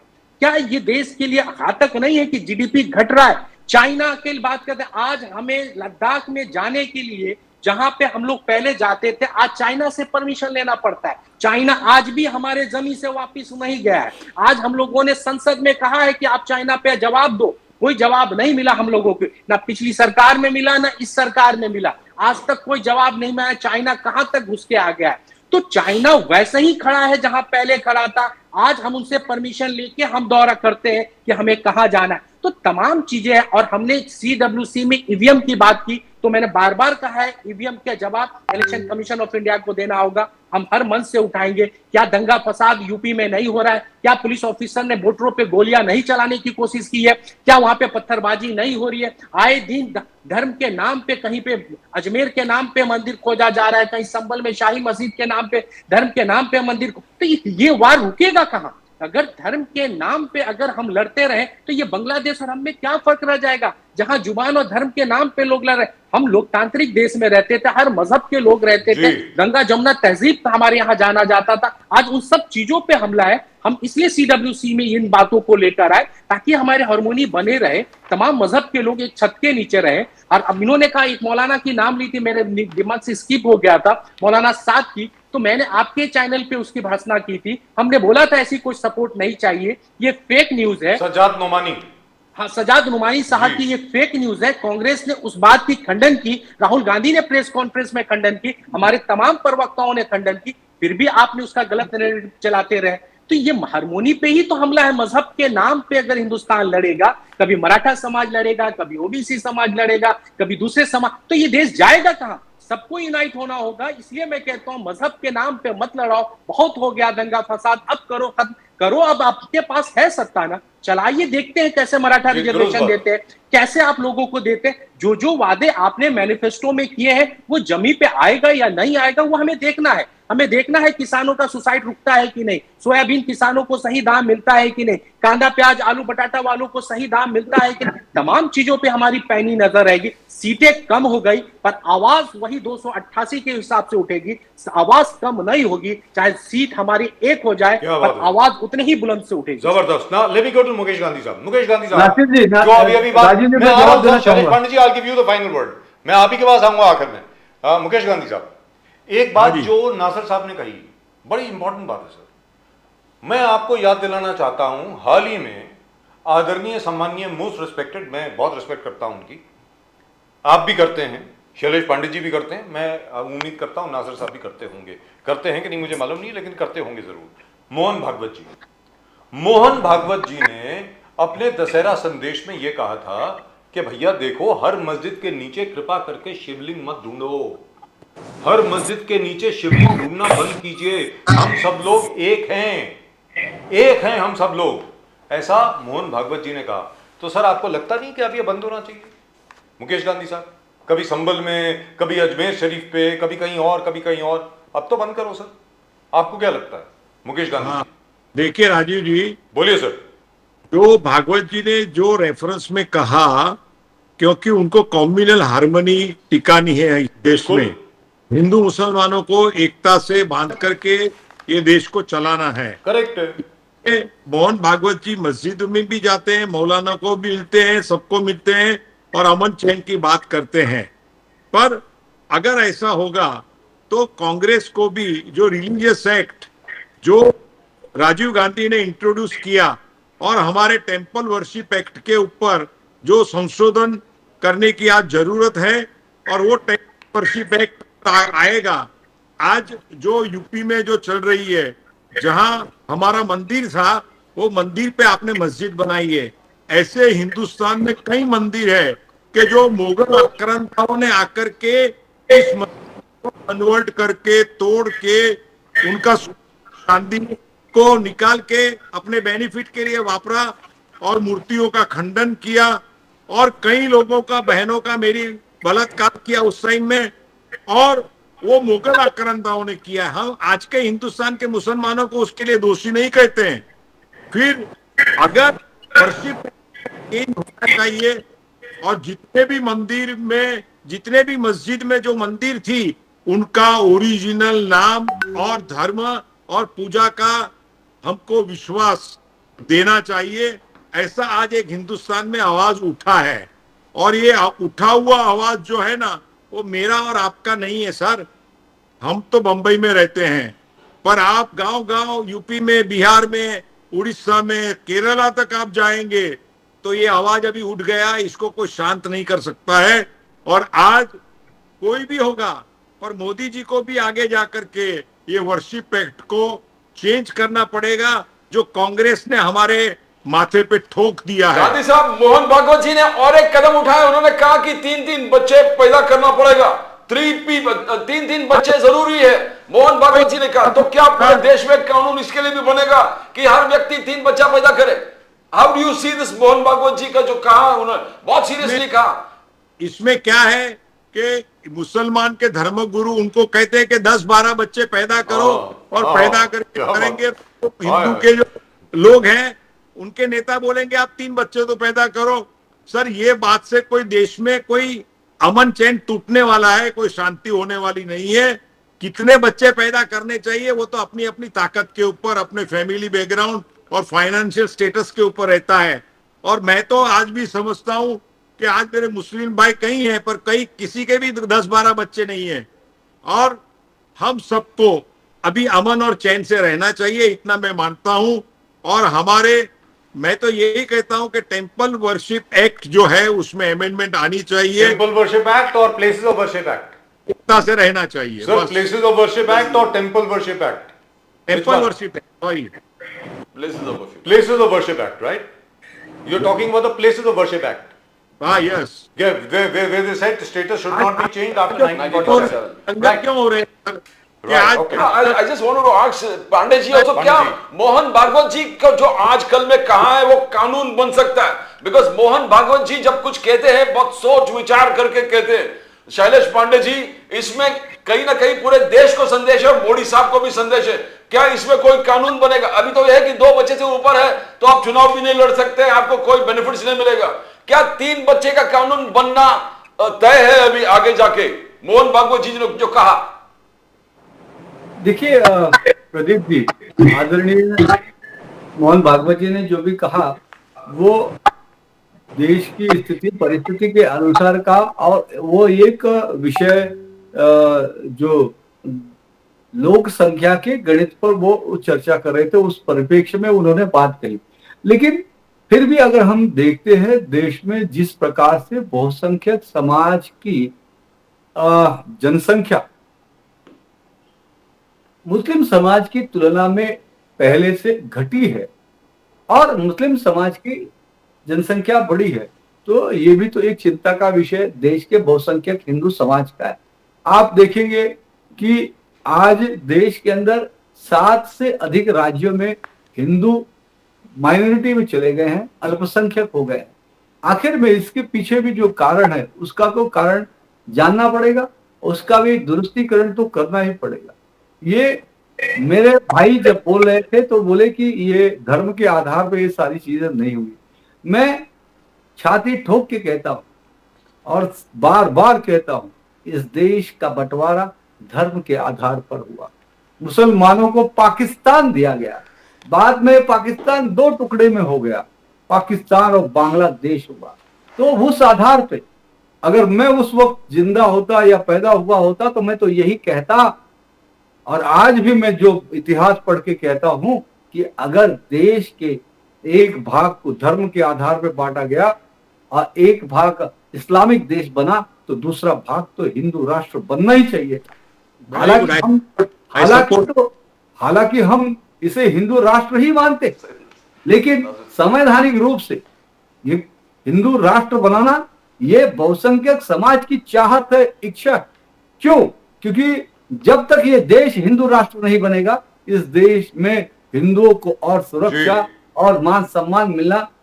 और ये आखिर आज हम क्यों कहने के लिए आज ये बात पांडे जी क्या बोल रहे हैं? मैंने पहले बताया, देश के 7 राज्यों में हिंदुओं की जनसंख्या घटी, हिंदू माइनॉरिटी में आ गए। मुझे बोलने राजीव जी मुझे बोलने मुझे 10 सेकंड दीजिए, 1 मिनट में बोलूंगा, 1 मिनट। मैं आ रहा हूं सर, आप ही के पास आ रहा हूं, नासिर साहब आ रहा हूं, बोलिए पांडे जी, बोलिए प्लीज। और दूसरी बात, आज देश की स्थिति परिस्थिति क्या है? कांग्रेस पार्टी ने राज किया, कांग्रेस पार्टी ने देश के संविधान में सेक्युलरिज्म का शब्द घुसा दिया जो संविधान के अंदर नहीं था। देश के अंदर अनेक दंगे हुए कांग्रेस के शासन में। आज जब देश का बंटवारा हो रहा था, 10 लाख हिंदुओं की हत्याएं हुई थी।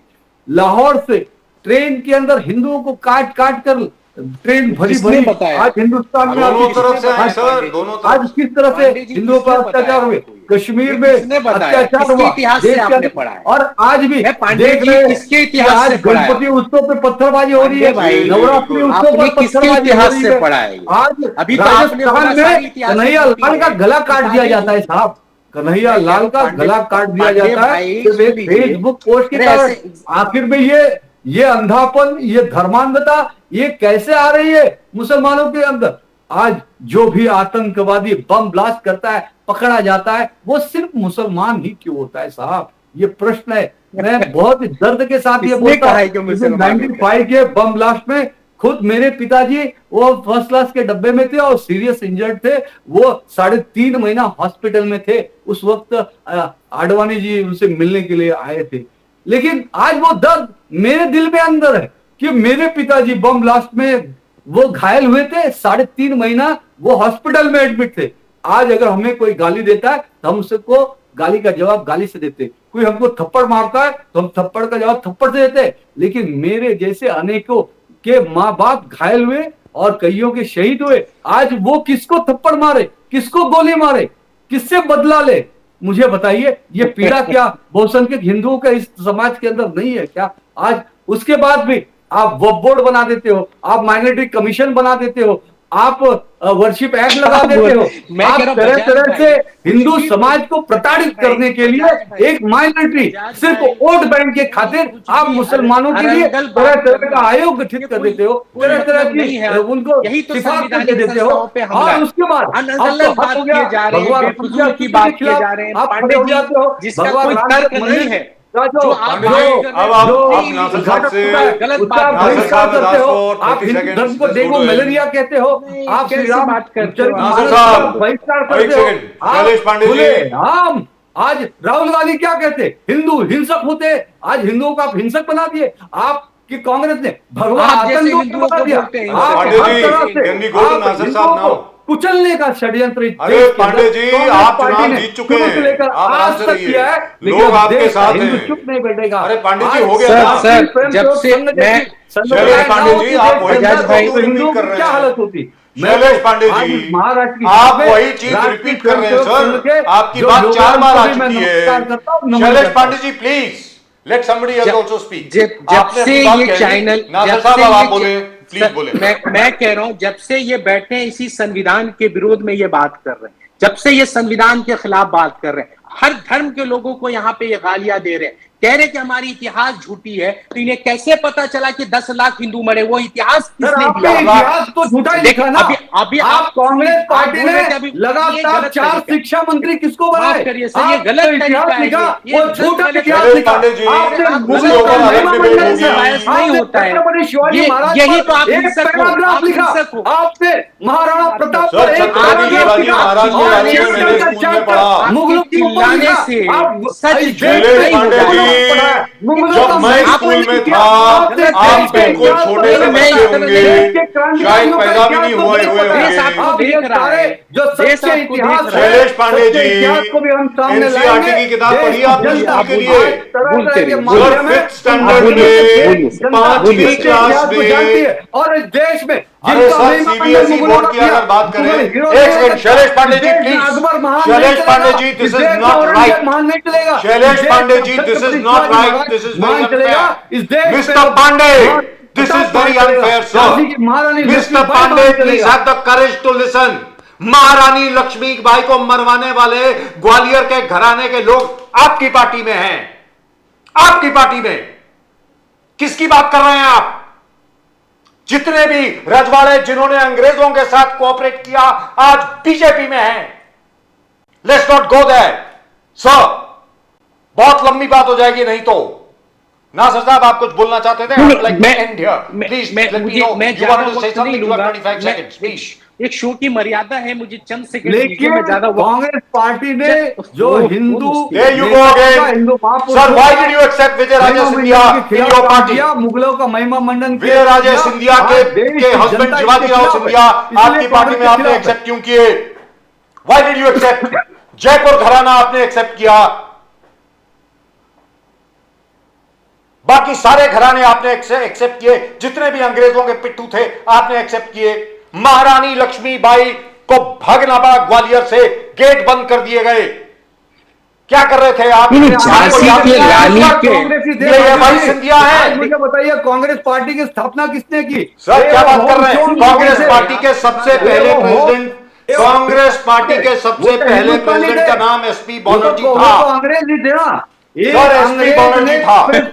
कांग्रेस पार्टी प्रेसिडेंट सबसे पहले एसपी बनर्जी थे। SP very clear. अरे पांडे जी कुछ पढ़ के आइए यार प्लीज। सिंधिया वगैरह पहले कांग्रेस में थे, नासिर हुसैन बाद में आए। विजय राजे सिंधिया सबसे पहले भारतीय जनता पार्टी, माधवराव सिंधिया आवाज सही नहीं है,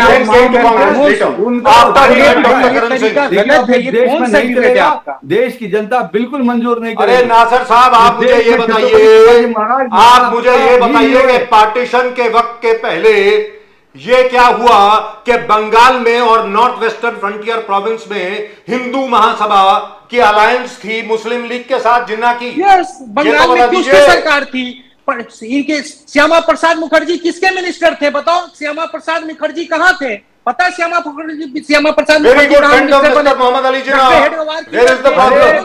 भले श्यामा प्रसाद मुखर्जी जी उस वक्त सुन लो, कांग्रेस पार्टी से आप थे, सुन लो, लेकिन जब उसी मुस्लिम कांग्रेस लीग के पार्टी साथ ने मिलकर सरकार ये चला रहे गलत थे। गतिविधियां सुन लो, करने लग गई, गलत सुन लो, काम करने लग सुन लो, गई, मैं तभी बता तो रहा सब छोड़ हूं, छोड़ के मुस्लिम आए। लीग के आज साथ कांग्रेस सरकार पार्टी बनाने ने वालों, नेता जिन्ना के साथ सरकार बनाने वाले पांडे जी, श्यामा प्रसाद मुखर्जी ने जिन्ना के साथ सरकार बनाई। इतिहास नहीं समझ में आएगा, कुछ फायदा नहीं है। मैं आपसे ज्यादा चिल्लाऊंगा, इससे क्या फायदा होगा? आपके व्यूअर को समझ में नहीं आ रहा है। सर गले मुर्दे मत उखाड़िए, अच्छा सुनो, सुभाष सर गले मुर्दे मत उखाड़िए, मुर्दों से सिर्फ बदबू आएगी। नहीं सर, आज की बात करें, बजाज भाई आज के हिंदुस्तान की बात करें, आज के भारत की बात करें। और इस बदबू को जमीन में गाड़ने का काम भारतीय अरे जनता गाड़ने का काम क्यों? हमारे यहाँ तो जलाते हैं, जलाते क्यों नहीं है? हमारी जो साल के बड़े मुश्किल के आप इनकी आवाज वैचारिक को लड़ाई कंट्रोल है, नहीं कर ये पा रहे। सर आप क्यों बात कर रहे हैं इतनी? शैलेश पांडे जी, शैलेश पांडे जी सामने वाले के खिलाफ आपने आवाज को बंद करिए। पांडे साहब आपने कांग्रेस के खिलाफ बहुत कुछ बोला है, अब कांग्रेस को जवाब तो देने दीजिए 20 सेकंड के लिए। बिल्कुल, लेकिन नहीं, बोलिए ना सर साहब बीच प्लीज। में मैं बोलता हूँ, सर प्लीज, पांडे साहब मेरी प्लीज, बात को sir we love you very जनता के पास मच, जाती नहीं ना। पांडे साहब we respect you very much, please allow mister Nasir Hussain to speak. मैं पूरा समय दूंगा, मैं नासिर साहब इनके बोलिए बीच में प्लीज। टोकूंगा नहीं, लेकिन मेरी भी हाथ जोड़ के विनती है कि सर मैं आपकी आवाज हर के बाद पिछले आधे घंटे से सिर्फ आप बोल रहे हैं। सुनिए सर, सुनिए। जी मुस्लिम लीग के, देखिए मैं इतना वक्त नहीं है कि चंद सेकंड में पूरे इतिहास को मैं ले आऊं, नहीं तो मुझे इतिहास की बड़ी ज्ञान है कि श्यामा प्रसाद मुखर्जी किसके साथ है, क्योंकि उन्होंने एक बड़े महापुरुष का नाम लिया है, सुभाष चंद्र बोस का। तो सुभाष चंद्र बोस को मैं कोट करता हूं, उन्होंने कहा था इस देश के विभाजनकारी के दो लोग जिम्मेदार होंगे। एक बोला था किसको? आरएसएस, एक बोला हिंदू महासभा, एक और नाम लिया था मुस्लिम लीग का। ये तीनों को सुभाष, मुझे नासिर जी जवाब दीजिए, नेताजी सुभाष चंद्र बोस ने कांग्रेस पार्टी क्यों छोड़ी? नेताजी सुभाष चंद्र बोस ने कांग्रेस पार्टी क्यों छोड़ी? कौन सा तरीका है आपका सर? ये कौन सा तरीका है? नेताजी नहीं, ये सुभाष कौन सा चंद्र बोस तरीका है आपका? ये कौन सा तरीका है? पांडे भाई, this is not fair. You Forward speak- party, नहीं, Forward Bloc party you are बनाई, totally इसका wrong. जवाब दीजिए। This is not, no, नहीं, आप टोटली अनफेयर बात कर रहे हो। आपको कुछ भी नॉलेज नहीं है। मैं कह रहा हूँ अरे आप मुझे इतिहास बहुत के नॉलेज बहुत है। स्टूडेंट हो। नजर आप साहब, इतिहास के मुझे बहुत एक स्टूडेंट मिनट हो। दीजिए। इतिहास का नजर साहब, मुझे एक मिनट देंगे। मुझे मैं ना मैं हाँ, मेरे बताइए, नॉलेज मुझे मेरे दीजिए। ज्ञान को आप शैलेश पांडे जी, आपने कुछ पूछा। नहीं तो एक आप- मिनट, मेरे आप मेरे इतिहास आप मुझे ये मेरे बता दीजिए मुझे आप कि बताओ ना। नेताजी सुभाष मैं चंद्र बोस आपको ने कोट कांग्रेस करूंगा। क्यों छोड़ी? मैं कोट क्यों कांग्रेस करूंगा। नहीं छोड़ी, उनको निकाला गया। मैं कोट करूंगा आपको। सुनिए, मैं कोट करूंगा। सुनिए, मैं आजादी की क्यों आजादी अरे लो फौज ना, बनाना पड़ा पढ़ो। उनको? बलराज मधोक जी ने सकते हो? बलराज मधोक जी को भारतीय नेताजी जनता पार्टी सुभाष में क्यों चंद्र नहीं बोस इनवाइट का किया गया? आखिर तक तो दिल्ली भारतीय में जनता जॉर्ज का पंच कुछ नॉलेज नहीं है। एबीसीडी का नॉलेज नहीं है आपको। एबीसीडी नॉलेज नहीं है आपको इतिहास का। क्या बात करते वहां हो? पर नेताजी एक सुभाष अच्छे चंद्र प्रवक्ता बोस नहीं, का आप अच्छे पुतला आप मूर्ति अच्छे से लगाकर चिल्ला उनको सकते हो, सच्ची अच्छे वक्ता नहीं श्रद्धांजलि बन दी। सकते हो। आज ये देश के sir, are we discussing the partition आप ऑफ क्या भारतीय बोल रहे हो? पार्टी? नेताजी सुभाष चंद्र बोस के Gentlemen, are we discussing the partition of India or are we discussing the next chief minister Netaji of Subhash Chandra Bose का Gentlemen, आजीवन अपमान किया, आजीवन अपमान किया। Gentlemen, I think we have to close now. I am really and truly sorry. We'll have a great discussion one day on the partition of India and who are the people responsible. But नहीं to quote नहीं, Mr. Gandhi, Bajaj भाई जी, इसलिए परेशान हूँ। ज्यादा बोलना नहीं, क्योंकि मैं इतिहास का बहुत अच्छा जानकार हूँ। मुझे मालूम है, क्योंकि मैंने इतिहास ऐसे नहीं है। मगर मैं इसलिए बार बार कह रहा हूँ कि मुगलों के, मैं अभी छोड़ देता हूँ इतिहास को, क्योंकि बहुत लंबी बहस होगी आपकी चैनल। मुझे एक शो में जाना, तो वो शो मेरी पोस्टपोन हो गए, क्योंकि मैं इतिहास के लिए बता रहा हूँ। ये बार बार इतिहास पे उंगली उठा रहे हैं, मैं उस पर आज जाता ही नहीं हूँ। साहब, आप बताइए, मुगलों के इतिहास को किसने बचाया? हमने बचाया कि आपने बचाया? अगर मुगलों के इतिहास को मिटा दोगे तो महाराणा प्रताप की गौरव की कहानी किसे सुनाओगे? बताओ, किसे सुनाओगे? अरे साहब, लेकिन छत्रपति आप शिवाजी 10 महाराज मुगलों की गौरव की गाथा कहानी किसे गाओगे सुनाओगे? और एक खंडानी महाराणा प्रताप जी सुनो, का, छत्रपति सुनो, शिवाजी महाराज सुनो, जी का गाथा गाओगे? सुनो, ये भेदभाव क्यों किया सुनो, इतिहास की सुनो, किताबों में? मैं भी इतिहास पढ़ा हूं, मैं भी मत इतिहास करिए, का सुन विद्यार्थी लीजिए हूं। क्यों सर, भेदभाव? सुन लीजिए ना। महाराणा पांडे प्रताप जी, बदतमीजी क्या अच्छी चीज बैर नहीं था है। आपका? पांडे जी, शिवाजी प्लीज महाराज सुन से लीजिए। क्या बैर नहीं, था आपका? सर, क्लोज करिए। नहीं नहीं, आप अच्छे वक्ता नहीं हो, क्योंकि आपकी नॉलेज नहीं है। आपकी Before we go, gentlemen, I must Janata thank you. और इसीलिए देश We are की very जनता आपके grateful to खिलाफ all है, three of क्योंकि you. आप पांडे जी, महापुरुषों का अरे महिमा पांडे जी, मंडन पार्टीशन किया, पे अपने क्यों जा रहे मुगलों हो? का महिमा मंडन छत्रपति किया। शिवाजी और इस महाराज देश का में जहां मैं तक कहता प्रश्न हूं, है, डंके की चोट सर, पर जहां तक आप छत्रपति अकबर शिवाजी महाराज का महाराज प्रश्न नहीं है, चलेगा। अब Chhatrapati Shivaji Maharaj Sir, there was a full और chapter on महाराज Chhatrapati चलेगा। Shivaji Maharaj in our books. क्या बात कर रहे हैं sir? Even on Maharana Pratap, NCERT की जो किताबें हैं आज भी वो लागू हैं। आपने भी उनको बदला नहीं है।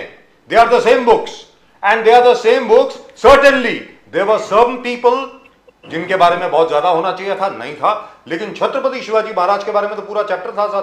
सातवीं जमात की मुझे याद है, 7th standard CBSE. I remember everything from there. But Deccan के नीचे इतिहास कुछ और है जो हिस्ट्री बुक्स में कभी कवर नहीं किया, आज तक नहीं हुआ। नासिर हुसैन साहब, उसके लिए कांग्रेस बहुत जवाबदार है कि हिस्ट्री को, इतिहास को बदलने की काम, मुगलों को ग्लोरीफाई करना। और डेक्कन के नीचे जो साउथ के और जो साउथ ईस्ट एशिया के जो रिलेशनशिप थे, हम लोग पूरे राज, वो पूरे साउथ ईस्ट एशिया में तक हमारे राज पहुंचते थे, right. उसको इतिहास ने, हमने हमेशा नेग्लेक्ट कर दिया। डेक्कन के इतिहास को कांग्रेस और कम्युनिस्ट ने टोटल नेग्लेक्ट कर दिया। आज भी मलेशिया हो, चाइना हो, आज भी इंडोनेशिया हो, वहां रामायण और महाभारत का टोटल इतना ग्लोरीफाइड है, उसको इतिहास ने नकारा है। शैलेश पांडे जी अगर कुछ एक चीज बोल रहे हो, वो सही है कि इतिहास को डाइवर्ट किया गया, डाइवर्ट किया गया कि ग्लोरीफाइड द मुगल हिस्ट्री। आप साउथ के जो आज भी आप जाओगे, रामायण महाभारत में अयोध्या में है, बैंकॉक में अयोध्या है, मलेशिया में अयोध्या है, ईरान से लेकर कंबोडिया तक हमारी भारतीय हिंदू संस्कृति है। लेकिन आज ईरान से गायब कर दिया हिंदुओं को, अफगानिस्तान से, पाकिस्तान से। आज बांग्लादेश में क्या हालत है? कंबोडिया से गायब। तो इतिहास biased under Congress rule से। आपके कुछ सवाल हो तो मैं जवाब दूं, अनपार्लियामेंट्री चीजों का मैं क्या जवाब दूं जिसका कुछ सवाल ही नहीं है। आप बेहतरीन जवाब रखिए। इतिहास पे अगर बात करना है, एक सो रखिए और नासिर भाई यही है, कांग्रेस पार्टी को नासिर साहब, अपनी it's a very policy good बदलना suggestion. पड़ेगा। नासिर कांग्रेस साहब, पार्टी को अपनी suggestion जो है पॉलिसी बहुत अच्छा बदलना है, पड़ेगा। उसी के ऊपर हम लोग बात देश की करेंगे। जनता ये फिलहाल कहती है कि जो महाराष्ट्र हिंदू हित के की बात करेगा मुख्यमंत्री वही के बारे देश में पर राज करेगा, मुकेश गांधी जो साहब हिंदू हित की बात आधिकारिक करेगा तौर पर वही बताने देश के पर लिए राज बहुत बहुत करेगा। धन्यवाद। वो ऐसा कोई As राज usual, नहीं करेगा। I go 70 back to साल Mr. Mukesh Hindustan Gandhi. की Mr. जनता ने Mukesh आपको Gandhi, रिजेक्ट कर I दिया hope what you है। said 70 साल comes true. हिंदुस्तान के जाग लोगों गया ने है। रिजेक्ट किया है। Gentlemen, यही thank you very हिंदूवादी much. सोचों को नासिर हिंदुस्तान साहब, की आवाम ने कांग्रेस रिजेक्ट शैलेश पांडे जी, बहुत thank you. अन्याय अत्याचार किए हिंदुओं पर, मुकेश हिंदू गांधी समाज साहब, जाग गया है क्या और वो क्या संघ और देवेंद्र भारतीय फडणवीस जी जनता असल में पार्टी बन के रहे साथ है। मुख्यमंत्री? Mukesh Gandhi sahab, last question to you. Devendra Fadnavis ji असल में बन रहे मुख्यमंत्री महाराष्ट्र के? सर, देवेंद्र फडणवीस महाराष्ट्र के मुख्यमंत्री बनेंगे और हमारे देश को आगे बढ़ाना है, सिर्फ चर्चाओं से विसंवाद नहीं करना है। हमारे देश में जी। हिंदू मुसलमानों की I एकता think अब that सुन will be लीजिए, enough. चर्चा Gentlemen, ही thank से you very कानून much. बनता है, Sir, चर्चा से thank ही you. संसद चलता है, चर्चा से ही सारा देश चलता है, चर्चा I से ही love कोर्ट the में passion फैसला आता that है, there is in चर्चा से everybody. ही सब कुछ This is होता है। real तो India, ऐसे this is लोगों real से क्या आप democracy. सवाल कर रहे हो I जो चर्चा love से this. भाग जाते हो? Absolutely love this. संसद चर्चा नासिर के लिए साहब, बना है, पंचायत होता है। नासिर साहब, you are a brilliant man. Nasir साहब, आप असल में दिलीप कुमार हैं, मैं मानता हूँ। और पांडे जी शैलेश भी पांडे ब्रिलियंट है, पांडे जी सुपर ब्रिलियंट है। पांडे जी राज कपूर हैं और मुकेश गांधी नहीं, साहब हमारे आप- जीवनानंद। मैं बजाज थैंक यू भाई, सो मच। मैं 10 सेकंड बस बात 10 सेकंड बात खत्म। सर, 10 भारत माता की सेकंड जय, 10 जय। सेकंड मेरी Thank बात you खत्म so हो much. जाने दीजिए। नासिर भाई को 10 सेकंड मत दीजिए, 10 मिनट दीजिए। नहीं 10 आप मेरी तरफ से 10 मिनट दीजिए। Thank you gentleman. मेरी रिक्वेस्ट अरे है, नासिर भाई हो गया। आप अरे नासिर भाई हो गया ना। इतिहास पे डिबेट रखिए। अब अगली मैं बार कोई- मिलेंगे ना तो इतिहास पे बात करेंगे। Bajaj- We'll Bajaj talk about भाई, history, sir. Bajaj- Just a Bajaj small भाई point. विचार बदलिए। Just a small point for all of our Bajaj viewers. भाई, मेरी और ये 10 बात मैं सेकंड न जाने मेरी बात कितनी तो मर्तबा सुन बोल लीजिए। चुका हूँ। मैं अगली शो के लिए मैं आता हूँ, आपके स्टूडियो आता हूँ, इनको स्टूडियो बुलाइए, सिर्फ हम इतिहास पे बात करते हैं, Very good. पॉलिटिकल डिबेट नहीं रखते हैं, Fantastic. करते हैं इतिहास पे चर्चा। मैं गलत या आप सही, चलिए आप कौन सा डेट फाइनल करते हैं, हम इनकी स्टूडियो आते हैं। Wonderful. आप Sir, आ जाइए, that's a हम wonderful इतिहास पे idea, बात करें। and we will- A to Z and इतिहास, we will get all our ताकि source आपके material. व्यूअर को समझ में आए। We shall also get our source material. Source material भी साथ में लेकर आएंगे। मेरे सर, ठीक मैं है, कह रहा हूं, पूरा मैं आता हूं। बैग लेके आप- आएंगे, आप विद्यार्थी इतिहास बनकर नहीं आएंगे। कर- कोई पॉलिटिकल चर्चा नहीं, हम इतिहास पे बात करेंगे। Wonderful. आप इतिहास पे Very, चर्चा it's a करिए, very good नेताजी सुभाष चंद्र suggestion. बोस से नासिर लेके साहब, I Sardar agree Patel with you. तक। मुकेश मैं गांधी साहब is challenge already करता हूं, smiling. भारतीय He wants Janata to party come. इतिहास And पे so आके does बात शैलेश पांडे साहब. We'll have it in देश the के studio. Now इतिहास that's को a विभक्त promise. किया है हम लोग इतिहास पे करेंगे, चर्चा करने को चाय तैयार पे हूं। आप बहस फिर से करने की पे बात मतलब करेंगे। नहीं। Wonderful, thank you gentleman. आप सब लोगों का बहुत बहुत धन्यवाद। शैलेश पांडे जी बहुत बहुत धन्यवाद आपका। Mukesh Gandhi ji, so nice of you sir. Nasir sahab, as usual, lovely talking to you. Thank you. Oh, that was a great show. Yes. Thank you so much. Fantastic. Oh God, this was We really could run for hours together. That's right, absolutely. On that there is no doubt. And by the way, wasn't there one particular book, history book, not when I was in school, much later, where they described Bhagat Singh as a terrorist? Something to that effect. अभी तक याद है मुझको, there was a controversy. Narasimha Rao Saab was the prime minister at that time, and they described Bhagat Singh as a terrorist in one of the school books. Anyway, we'll talk about that at some other point of time. The fact remains, Mukesh Gandhi Saab is leaning totally towards Mr. Devendra Fadnavis. Shailesh Pandey जी भी चाहते हैं कि देवेंद्र फडणवीस जी बने, और नासिर साहब चाहते हैं कि चुनाव दोबारा हो। Right. हर व्यक्ति, कोई भी जो पॉलिटिकल महायुति के लोग हैं, वो जी। चाहते हैं कि Fadnavis, because they can't give any other names. उनके मजबूरी है कि दूसरे कोई नाम प्रपोज ही नहीं कर सकते। So it's But natural. I tell you, I really enjoyed this show today. Yes, आज का शो बिल्कुल, मजा आ गया। Yes, मुझको yes. खुद को बहुत मजा आया। मैं उम्मीद करता हूँ कि देखने वालों को भी शायद अच्छा लगा होगा, मैं उम्मीद करता हूँ। But that's just about it for tonight's show from both Pradeep ji and myself.